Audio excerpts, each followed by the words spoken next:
Bien, nuestro público, si sois psicólogas, psicólogos, eh, un poco para saber si Simpatizantes. tengo que hablar más técnicamente o menos.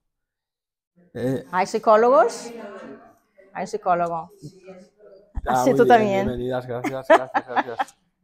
Bueno, esto de primero de todo agradeceros a las tres, ¿no? A las tres codirectoras la propuesta de que yo pueda participar en vuestra formación. Por un lado, un acto de generosidad por vuestra parte de que al final yo participe siendo una persona que de alguna manera es de otra escuela, ¿no? Entonces, se me invita en esta formación, que me parece que es una formación que hace falta en el mundo de la psicoterapia, se me invita a abrirme a hablar sobre, diríamos, el enfoque del lenguaje persuasivo. Y el lenguaje persuasivo para mí es una herramienta importante que en la terapia breve y estratégica se utiliza. Para mí es una pata de la mesa, como una pata de un trípode, que si no existe esta pata es muy Mm. difícil, diríamos, trabajar de una manera Sí. eficiente, ¿no? Eh, el enfoque siempre está basado en que nosotros, como terapeutas breves, vamos a solicitar a los pacientes que hagan comportamientos que se les van a prescribir. Esto le llamamos tradicionalmente en terapia breve prescripciones. Consideramos, por eso es la terapia, se llama terapia breve, porque consideramos que gran parte del efecto terapéutico, del tratamiento terapéutico, se hace en 3 sesiones, ¿no? Se analiza el caso, se analiza la problemática y entonces se les sugiere a los pacientes que hagan una serie de tareas. Estas tareas, sobre todo al principio, son tareas muy sencillas, pero hay un momento donde la terapia hace un twist off, ¿no?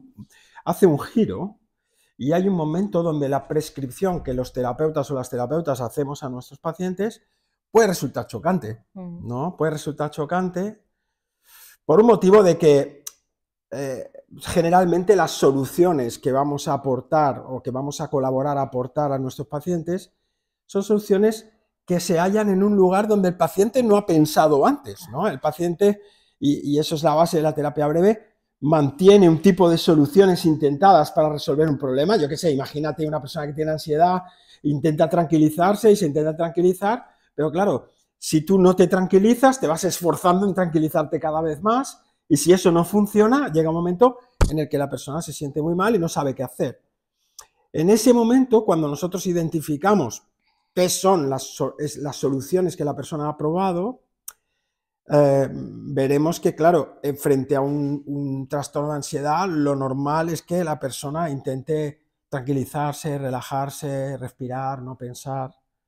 Claro, nosotros como terapeutas vamos a aportar un tipo de solución que es muy diferente a esto. ¿Qué pasa entonces? Que vamos a hacer una prescripción que es una especie de, a mí me gusta decir como se le propone un experimento a la persona que viene a la terapia, se le propone un experimento donde se le sugiere a la persona que haga algo. Generalmente, por ejemplo, en el caso de voy a poner un ejemplo así, a bote pronto, en el caso de la ansiedad, si la persona ha estado intentando tranquilizarse, Ujú. se le va a proponer a lo mejor que voluntariamente, ¿no?, se mantenga con ansiedad o que incluso la empeore, ¿no?, con diferentes técnicas. Pero claro, esta prescripción de empeora tu ansiedad o mantén tu ansiedad o deja de esforzarte en calmarte, ¿no?, por decirlo de 3 maneras diferentes, claro, pertenece a un ámbito de pensamiento que es muy diferente del de la persona. La persona está pensando que tiene que tranquilizarse. ¿Me explico? O como el insomne que piensa que tiene que dormir. Entonces, la sugerencia que le vamos a dar, vamos a poner un ejemplo, donde se le pide a la persona que voluntariamente se ponga más nerviosa, es una solución que está fuera, diríamos, del registro de creencias de esta persona. Como está fuera del registro de creencias de la persona no puede ver eso como una solución viable. Y entonces ahí es donde el trabajo de la terapia consiste a lo mejor en llevar 1, 2, 3 sesiones, en persuadir a la persona en que ese experimento que le vamos a pedir, ¿no?, tiene que ser algo que nos tiene que enseñar alguna cosa. Es trabajar un poco con la resistencia también, ¿no? Al cambio que puede haber aquí también, ¿o no, Víctor? ¿Cómo lo ves? Claro, es decir, bueno, desde Steve de Schaefer y la terapia centrada en soluciones, ¿no? Que enterramos a la resistencia en los años 80, ¿no? Hubo una gran fiesta para enterrarla. Pero es verdad, la persona tiene una manera de pensar sobre su problema y sobre la manera en la que tiene que resolver el problema. Y gran parte del trabajo de la terapia consiste en flexibilizar esa manera de pensar. La terapia, por ejemplo, otras terapias como la cognitivo-conductual, lo que hacen es abordar al paciente en el pensamiento que tiene para modificarlo de una manera, si queréis, racional. En cambio, en terapia breve lo que vamos a intentar es hacer un tipo de movimiento, esto que yo os he dicho en un formato de, si queréis, de laboratorio, de vamos a hacer una prueba, se le pide al paciente que haga un comportamiento y que como resultado de este comportamiento el propio paciente cuestione su sistema de creencias que le ha llevado al problema, ¿no? Y entonces es ahí donde pienso que tradicionalmente las formaciones sanitarias no han hecho demasiado hincapié, ¿no? Se trabaja mucho en el ámbito de las técnicas que hay que aplicar, en el marco de las teorías que explican estas técnicas, se aborda mucho los orígenes de las problemáticas que pueden tener las personas, y en cambio, algo para lo que vamos a dedicar mucho tiempo en la consulta, que es esta flexibilización del modelo de mundo del paciente, en esto tenemos muy poca formación, ¿no? Y es decir, y si investigas los planes de estudios de diferentes carreras sanitarias, enfermería, medicina, fisioterapia, nutrición o la propia psicología, veremos que no hay un abordaje de comunicación sugestiva o persuasiva que sea potente, ¿no? Entonces, claro, si tú estás intentando tratar a un paciente que está abordando un problema, fijaros, en el caso de la ansiedad, he puesto un ejemplo random, en el caso de la ansiedad, la lógica racional dice que me tengo que tranquilizar, ¿no? Por lo tanto, el paciente ya está abordando el problema desde una perspectiva racional. Nosotros estamos dándonos cuenta en la terapia de que la perspectiva racional no está ayudando a la persona, ¿no? Cuanto más de cabeza intenta tranquilizarse, menos lo hace. Entonces, la propuesta de deja de intentar tranquilizarte, ¿no? Que si quieres chocante, requiere de una persuasión, es decir, de una serie de encuentros con ese paciente donde vamos a aflojar su sistema de creencias imperante que hace que mantenga esas soluciones intentadas. No sé si me he puesto muy técnico. Me va... Sí, no, porque yo mismo me digo, hostia, qué lío. Pero me imagino que sí que me vais entendiendo, ¿no? Y entonces, básicamente, esa es una de las aportaciones que yo intento hacer en terapia breve. Hay otros profesionales que han hecho muy buenos trabajos a niveles de protocolos de intervención, de qué hay que hacer cuando una persona tiene un tipo de trastorno u otro. Sí. Yo creo que eso se puede obtener con relativa facilidad en la bibliografía, ¿no? Y en las formaciones. Y en cambio, este apartado de decir, oye, ¿cómo tengo que hablarle a la persona? Para que la persona... Fíjate, el objetivo es que la persona ponga en duda de que su manera de percibir el problema es la adecuada, ¿no? Incluso hay veces que, yo no sé, seguro que os ha pasado a todas aquí, que has resuelto un caso, voy a decirlo así, resuelto un caso como si fuera Sherlock Holmes, pero has mejorado un caso simplemente en una reinterpretación del caso, ¿no? ¿Cuántos de nosotros como profesionales tenemos la experiencia de decir, yo qué sé, alguien que te dice, estoy fatal porque me he divorciado hace 8 meses y sigo fatal, ¿no? Y de repente tú dices, bueno, es que si a los 8 meses estuvieras muy festivalera después de haberte divorciado, igual entonces sí que me preocuparías, ¿no? Lo normal es estar mal después de haberte divorciado. Y entonces hay veces que la persona dice, hostia, pues no lo había visto esto. Claro, como los duelos también, ¿no? Exacto. Sí, que estoy fatal, muy triste, no salgo de casa, pero hace 3 meses, ¿no? Exacto. Se ha muerto mi marido, bueno. Bueno, pues coño. Está bien, porque entonces estarías disociada, ¿no? Mira, el otro día vinieron una pareja de amigos míos. Son unos viejos amigos que son de esta gente muy, muy educada, ¿no? Muy de iglesia, un poco de iglesia. Entonces descubrieron que su hijo, que tiene 10, 11 años, había estado jugando con los primos, ¿vale? Y habían estado en casa de los primos jugando como unos juegos de la consola o algo así. el crío estaba disfrutando de un juego y cuando acabaron y se fueron a su casa, resulta que los primos echaron en falta el juego con el que habían estado jugando, ¿vale? Entonces, las dos madres, ¿no? La madre de los niños que habían perdido el juego y la madre del niño que había estado jugando y disfrutando con el juego, eran hermanas. Y entonces se llaman y le dice la madre de los niños que les faltaba el juego. Dice, oye, mira a ver si Oriol, es nombre ficticio, mira a ver si Oriol se ha llevado un juego, porque han estado jugando con la consola, con este juego, dice, y a lo mejor se lo ha llevado como sin querer, ¿vale? Entonces la otra, la madre de Oriol, se va a mirar la bolsa del crío y descubre el juego. Pero no le pregunta, simplemente va a la bolsa directamente, ¿sabes? Estas cosas que a veces hacemos. Y entonces va y constata que tiene el juego. Entonces llama a Oriol y le dice, Oriol, ven aquí que tengo que hablar contigo, ¿no? Se presenta el niño y ella le dice, ¿tú sabes algo del juego de tus primos? Y el niño dice, no, yo no sé nada. Dice, ¿seguro que no? Dice, no, hemos estado jugando, pero no sé nada. Y entonces dice, eres un ladrón y un mentiroso, aquí está el juego. Y le monta un pollo. Y entonces viene la mujer, esta pareja, viene a la consulta a consultarme porque, claro, están muy preocupados por el niño porque no solo es ladrón, sino que además es mentiroso. Oye, fijaros que es un caso, si queréis, un poco de reírnos, ¿eh? Pero dice, no solo es ladrón, sino que además es mentiroso. Y venían realmente agobiados porque, claro, el crío se estaba defendiendo, ¿no?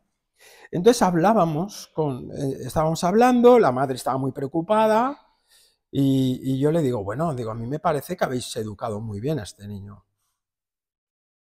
Y eso fue una manera de capturar la atención de los padres, ¿no? Digo, a mí me parece que este es un niño que está muy bien educado. Digo, claro.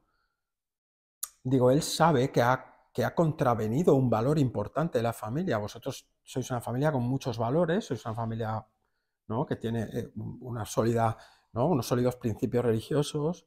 Digo, y él sabe perfectamente que había hecho una cosa que no estaba bien. Entonces, en el momento en que tú le preguntas esto y él te miente, en el fondo está mostrando un acto de amor, porque el crío sabe y de alguna manera tiene miedo de que si confieso que he robado, ¿no?, sé que estoy como fuera de la ley de los valores de la familia. Por tanto, a mí me parece que es un acto de amor a los valores familiares el hecho de que él los haya mentido. Fijaros que ahí yo hago un artificio retórico para reinterpretar lo que ha pasado. Y entonces la madre me dice, hombre, no lo había visto de esta manera. Dice, no lo había visto de esta manera. Digo, hombre, digo, a mí me hubiera preocupado mucho más si cuando tú le dices, sabes dónde está el juego de tus primos, él hubiera dicho, lo tengo yo porque se lo he robado porque son los pringados. Entonces él hubiera manifestado un comportamiento claramente sociópata, ¿no? Digo, eso me hubiera preocupado mucho más. Digo, lo normal es que él haya mentido en esa situación. Entonces hablamos de cómo podía reparar él eso, ¿no? O sea, fijaros que la primera parte de la sesión transcurre en esta reestructuración de lo que pasó, en esta reinterpretación de los hechos, que no es más que una reinterpretación persuasiva de los hechos, ¿vale? Y entonces cuando la familia pone en duda su percepción del problema, que era, este es un ladrón mentiroso, cuando la familia se puede poner en duda sus creencias sobre el problema, entonces está receptiva a escuchar otra propuesta. Y entonces yo le propongo que quizá lo importante no es tanto si él ha robado o no, sino si él es capaz de reparar la situación. Y ahí le propusimos, lo que hubiéramos hecho seguramente todas aquí, bueno, pues que vaya, que devuelva a sus primos, ¿no?, que haga un acto ritual donde devuelva el juego, pida perdón por habérselo llevado sin permiso y que pase un poco la vergüenza, ¿no?, pero que por lo menos sea responsable del acto que ha hecho. Y los padres se fueron contentos y tranquilos, ¿no?, de decir, bueno, esto lo podemos hacer y encaja con nuestros valores familiares. No sé si esto sirve para explicar cómo en este caso, que era, si queréis, un caso sencillo, que no tenía ningún problema más, ¿no?, pero cómo hay un fuerte componente persuasivo que permite, ¿no?, reestructurar la sesión. Y eso es lo que vengo a explicar un poco en el máster que vais a hacer, que la verdad que me habéis dado pocas horas, me teníais que haber dado unas pocas horas más. Daremos más. Pero bueno, sí, yo es verdad, no sé cómo haré lo que pueda. Para hablar de todo esto. Sí, yo creo que aquí es el tema, ¿no? Hay un antes, para mí, en mi vida, ¿no?, como profesional, antes y después, la terapia estratégica, ¿no?, que es este punto aquí, ¿no?, de poder dialogar, estos diálogos estratégicos, estas técnicas, ¿no?, estas, ¿no?, estrategias, vamos a decir así, donde podemos hacer pasar una información, ¿no?, y vamos a utilizar una metáfora, vamos a utilizar, ¿no?, una historia personal, que podemos dar un ejemplo, y llegar a un punto, ¿no?, yo hablaba de resistencia, pero más bajar las defensas, ¿no?, que se puede haber, ¿no?, cuando uno llega a la consulta para hablar con nosotros, ¿no?, ¿cuáles son las expectativas aquí? Entonces, estas expectativas a veces bloquean la propia mensaje que tenemos para la persona, y al final lo que queremos es ayudar, ¿no?, y ayudar es pasar lo mejor que sé yo, ¿no?, para aquella persona de una manera que ella pueda aceptar y tener como suya, ¿no? Yo creo que esto es lo que, ¿no?, Sí, que es es el así. grande secreto, vamos a decir, o qué es lo que va a cambiar, qué cosas sencillas, ¿no?, que parecen sencillas, pero claro, esto tú dices, no, todos harían así, sí, pero ellos han integrado la información de hacerlo así, ¿no? Y han quedado con esto y no con, no, la mentira, que podría aquí dar, ¿no?, aquí poder influenciar en otros tipos de conductas de estos padres hacia este niño. Claro. Es decir, si entendemos desde una perspectiva, si queréis, macro, cómo las situaciones generan pensamientos y estos pensamientos generan comportamientos, estos pensamientos generalmente están en el ámbito del sistema de creencias, cuando estamos trabajando con creencias que generan comportamientos para resolver problemas, hay que tener en cuenta si estas creencias son funcionales o no. Claro, nosotros vamos a mirar los comportamientos y criticamos o valoramos un comportamiento, y a la vez tenemos en cuenta qué sistema de creencias está dando permiso a este comportamiento. Entonces hay muchas maneras de trabajar ahí. Si yo soy un psicodinámico, voy a intentar, ¿no?, buscar una estructura de cómo puedo poner en duda esos pensamientos. En terapia breve y estratégica tenemos otra manera de hacerlo, simplemente es a través generalmente de construir un artificio, una situación donde la persona se da de bruces, ¿no?, con su propia realidad. Decía una amiga mía, el orden de los faroles no altera el alumbrado, ¿no? Es como, podemos cambiar los faroles y tener el mismo alumbrado. Sí, sí. Bueno, ¿no?, yo creo que esto también es la idea, ¿no? No sé si, ¿no? Sí, es simplemente eso. También decir, a veces la palabra persuasión, que yo uso la palabra persuasión muy conscientemente, tiene mala prensa, ¿no? Yo creo que dentro del ámbito de la terapia, como si fueras un manipuladora o esto, pero claro, yo creo que, mira, yo he ido a psicoanálisis durante años, iba a un psicoanalista, un señor doctor, y entonces él me decía que él hacía una escucha objetiva, ¿no? Pero era muy divertido porque hacía una escucha objetiva de lo que a él le daba la gana escuchar, quiero decir que cuando él quería preguntaba, ¿no?, y paraba de esto, y entonces te preguntaba, y claro, valoraba una información por encima de la otra. Entonces, yo siempre pienso que como seres humanos, creo que era Václavic que decía aquello de no es posible no comunicar, ¿no? El axioma de la comunicación humana, yo diría, no es posible no manipular, ¿no? Sí. El tema que es el objetivo, ¿no? Claro, tú piensas, el bebé, ¿para qué? O sea, pensar en un bebé, ¿para qué coño un bebé aprende a comunicarse? Es decir, ¿cómo se comunica un bebé? Se pone a llorar o a... ¿Sí? Y entonces la madre o el padre, la persona que lo está cuidando, se cuestiona cosas, tiene hipótesis. ¿Qué le pasa a este niño, no? ¿Tendrá hambre? ¿No? Igual le pone el pecho, igual nace, igual mira a ver si se ha hecho caca, si le aprieta la ropa, ¿no? Teníamos un bebé hace un momento aquí. Entonces, el bebé llora con un objetivo que es que alguien mueva el culo. O sea, si no, no lloraría. Claro, entonces el bebé llora, siempre aprende a comunicarse con la expectativa de que otro haga algo. Y esto es algo que de mayores, ¿no? Seguimos haciendo. Seguimos haciendo. Tú dices, tenemos que hablar con tu pareja. A ver, ¿cuántas veces que le dices a tu pareja tenemos que hablar es para que tú hagas algo? Está sobrevalorado eso, ¿eh? Sí.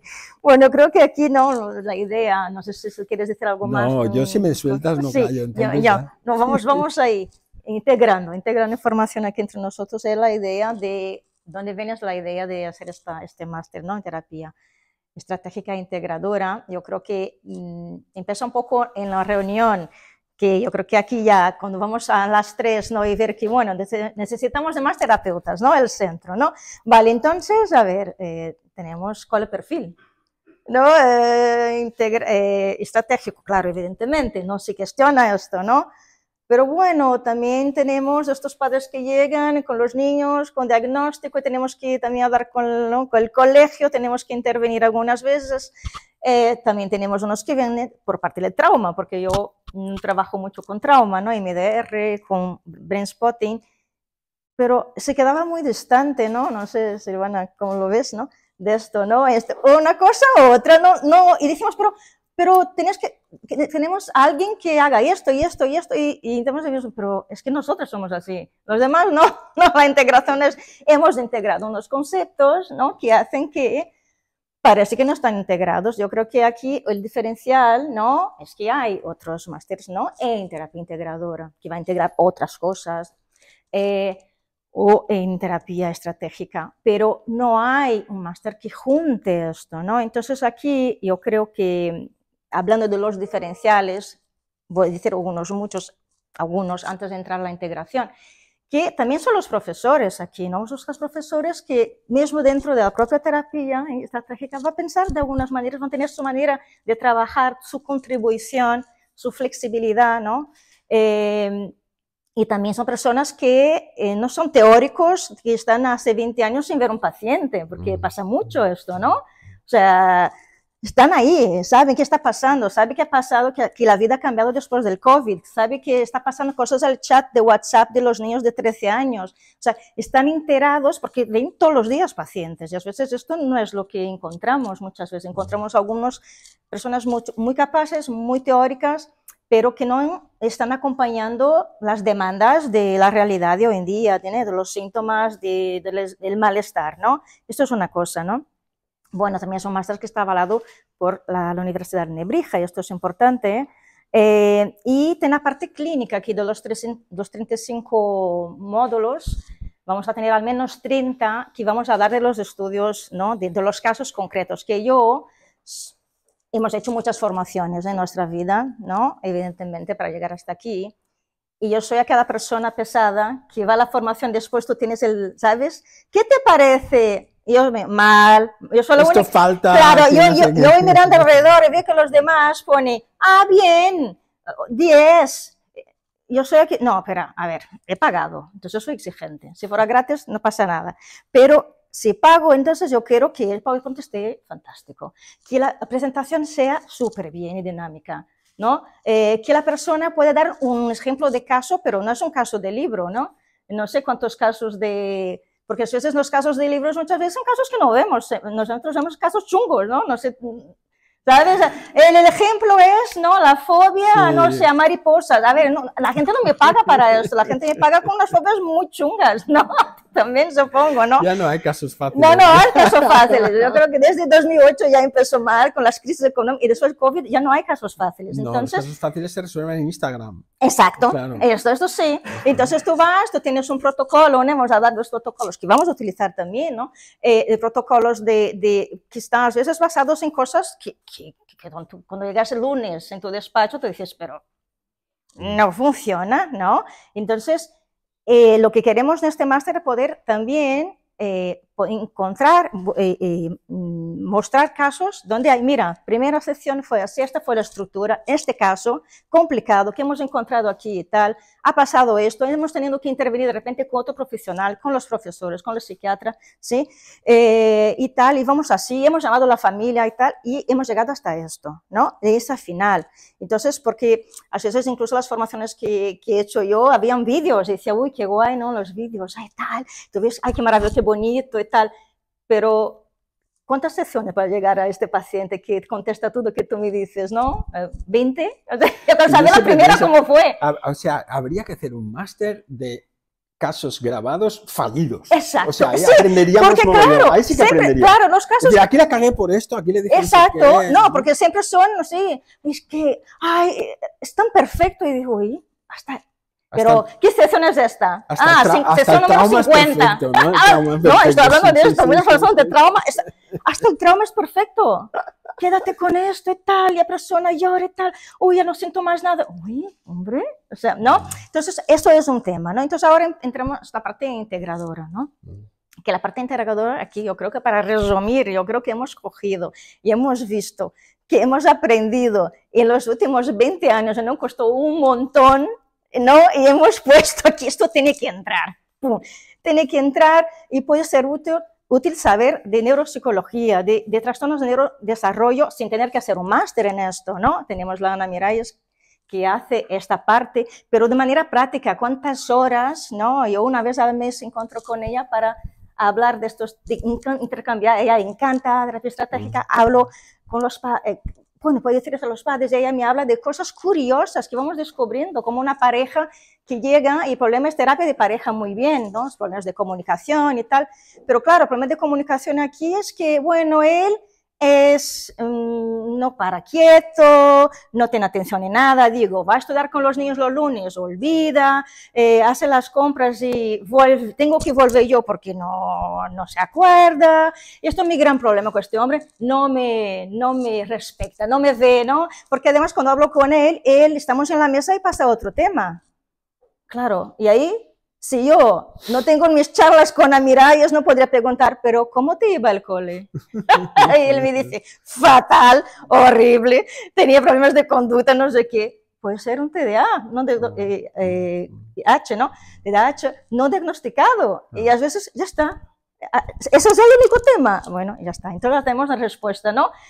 Observa aquí los criterios aquí de este 5 a ver si complementa todo. Yo tengo una hora que me he visto, no, autoestima, que no soy segura y tal, es que, bueno, soy muy perezosa, y con eso, pero tienes un déficit de atención, nunca te he enterado, el cole me iba genial porque no estudiaba, pero de tener altas capacidades no diagnosticada, y me iba genial, pero mi madre me decía que yo aprendía con el viento.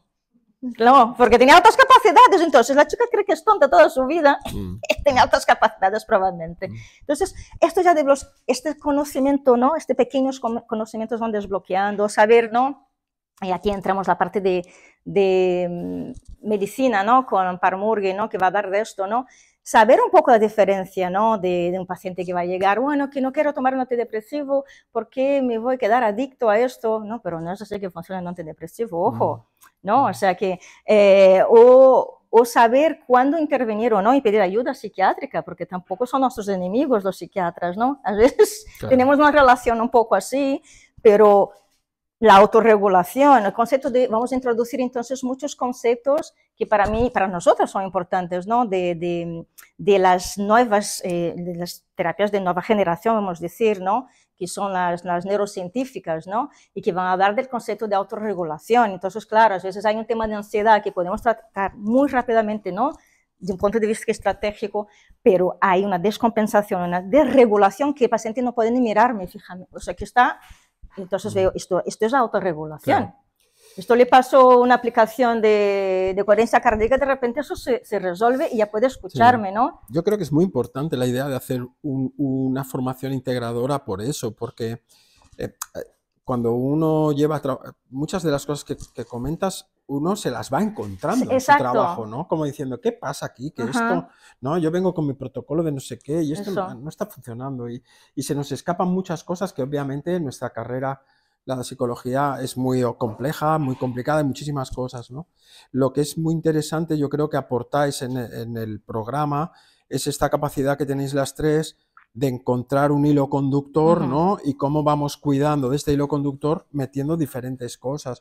Yo creo que realmente estaba haciendo falta porque, claro, confundimos a veces la idea de terapia estratégica con el modelo de Nardone, ¿no? Sí. Cuando una cosa es la estrategia de la terapia, ¿no? ¿Qué estrategia yo voy a utilizar en la terapia? Otra cosa es el abordaje de terapia breve, que puede ser cualquiera. Obviamente tú has citado pues Brainspotting o MDR, bueno, son intervenciones breves para cosas y que, hostia, eso tiene lugar en una terapia breve, como puede tener lugar un modelo hipnótico de cualquier cosa, ¿no? O sea, lo difícil es saber integrarlo, ¿no? Ahí está, es difícil saber darle, esto, exacto, ¿no? Y darle un cuerpo donde digas, bueno, esto va aquí, esto va aquí, esto va aquí. Claro, es decir, es como ir a un buffet, ¿no? Tú vas al buffet, hay de todo, entonces te pones un poco de y te pones de gluten que no veas.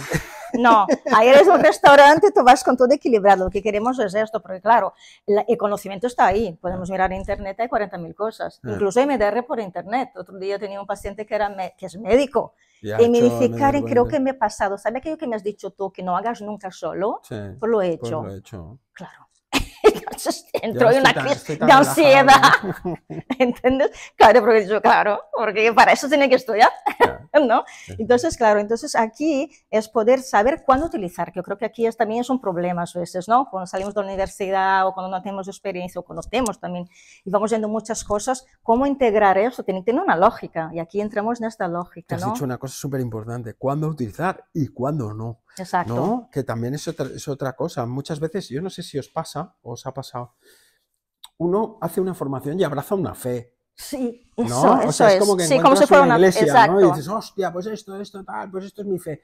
Pero claro, las fees tienen fallos y la práctica clínica al final ¿no? te da de hostias con la realidad muchas veces como diciendo, bueno, esto es lo que he estudiado, pero luego aquí esto encaja de otra manera, ¿no? Y esto es muy importante. ¿Cuándo no tengo que aplicar una técnica? Porque, pues precisamente esto que tú has dicho, pues una persona que tiene un TDAH, que yo veo casos a punta pala, ¿no? De gente con ansiedad basal, que dices, tengo una ansiedad, no sé qué, y dices, pues esta ansiedad es de TDAH, ¿no? O sea, quiero decir, tiene condiciones que no... Solo haciendo mindfulness no vas a hacer nada, exacto. ¿no? Entonces ahí yo creo que hacéis un trabajo impecable y que es muy importante que esta formación, ¿no? se pueda llevar a cabo. Claro, claro. Entonces aquí, yo creo que aquí es saber, ¿no? Hasta dónde podemos llegar también, ¿no? Que es el límite donde podemos pedir ayuda, porque pocas veces no podemos nosotros dar cuenta de todo, ¿no? ¿No? Entonces, aquí, pero saber dónde ir, ¿no? Porque a veces podemos sentirnos responsables de que, bueno, tenemos que resolver todo, ¿no? Y ya está, si no soy mala profesional, y a veces el buen profesional es aquel que simplemente puede derivar a la persona correcta. Claro, entonces es como dar un itinerario también, ¿no? Es decir, si te pasa esto, tú no sabes cómo hacer, ¡pam!, esto puede ir aquí. Exacto, exacto. Pero claro, para que yo pueda derivar, yo tengo que saber y ver el problema, ¿no? Con una cierta distancia y ver qué cosas están pasando aquí, qué es lo que pasa en nuestra práctica, ¿no? Vamos aprendiendo de los errores, ¿no? Entonces vamos, no funcionó, ay, ¿qué podría haber hecho? No, hablamos con un compañero, ay, mira, ha pasado fatal, que el otro, ¿no? Y ahí vamos aprendiendo todos estos años. Lo que queremos es que, bueno, concentrar esto que hemos aprendido en un máster, esta es la idea, ¿no? Para que más rápidamente las personas puedan tener lo que Fíjate si es necesitan. importante, esto que has dicho es muy importante. Yo tenía un tío mío que era médico de cooperación internacional, era un médico de estos que trabajaban en África, en países, diríamos, con dificultades. Y entonces, en un momento dado, le toca ir a un destino, a una isla que está frente de Guinea Ecuatorial, que se llama la isla de Sao Tomé. No sé si conocéis Sao Tomé. Entonces, la isla de Sao Tomé no tenía ni gobierno ni nada, era una isla con una gente que vivía allí. Había una serie de tribus, ¿no? Unas tribus allí. Y entonces el tipo llega el primer día, ¿no? Y era un médico recién licenciado, y lo llevan de urgencia para que atienda a un tío que es un jefe de una tribu, de aquellos africanos que estaban allí. El tío va allí, le hace un tratamiento y ese tratamiento casi se lo carga, o sea, le dio una embolia y entonces se lo querían comer o sea, llegó el primer día y casi lo matan. Y lo importante que es saber cuándo hay que derivar, cuándo exacto, no, exacto. Cuando no tienes que matar al jefe de la tribu. Exacto, ¿no? exacto, exacto. Bueno, y así podemos dar muchos ejemplos, ¿no? Ahora mismo, para finalizar, ya estamos, ¿no? No sé si estamos un poco ¿sí? Ahora, un caso de un niño que me llega, y online además, de otro país, en fin, y este niño viene para las pautas, ¿no? ¿Qué es lo que hacemos con mucha facilidad, sí, ¿no? Pautas con los padres, porque de manera, ¿no? Terapia breve estratégica vas a trabajar, entonces, de manera indirecta, ¿no? Con el niño a través de los padres, ¿no? Y viene la cuestión de diagnóstico, ¿no? Bueno, hiperactividad, bueno, ya sabemos, ¿no? Y desatención. Pero claro, yo con las cositas que me están contando, yo veo que podría ser otra cosita, pero ¿por qué? Porque en la vida he tenido que... Claro. O sea, para llegar ahí y ver esto, he tenido muchas conversaciones, muchas lecturas, y yo creo que es más que conversaciones que lecturas, con la práctica de los demás. Y no, que la Ana que siempre decía, pero Karen, a ver, muchos niños que llegan con desatención, la verdad, están dentro del espectro autista, ¿no? Y este niño, entonces me dicen, pero ve el niño, ya ver, están muy angustiados, y a los 10 minutos pensé, Pero el diagnóstico que sale, que es de Alemania, no. O sea, que la persona que de repente diagnosticado solo ha visto, fue para esto, el colegio ha dicho, es trastorno, ¿no? De déficit de atención, y sí, pero no sé, de repente por falta de experiencia, no sé, se da cuenta que aquí también tenía, Claro, ¿no? que había, Entonces, bueno, claro, entonces aquí con persuasión tiene que dar la mala noticia de que, bueno, en fin, estos temas que están pasando, sí que hay déficit de atención, pero aquí hay, tenemos que ayudarlo con el tema, ¿no? Del autismo y de evaluación. Entonces, claro, imagina que si no puedo dar esta ayuda, ¿cómo quedaría la frustración de este niño? Y tendrían graves problemas porque el colegio está presionando a estos padres, ¿no? Entonces son pequeños detalles, ¿no? Y después me resucitan un informe hecho en América Latina que no fue considerado en Alemania, y ahí sí alguien había dicho claro, que alguien lo podía. había...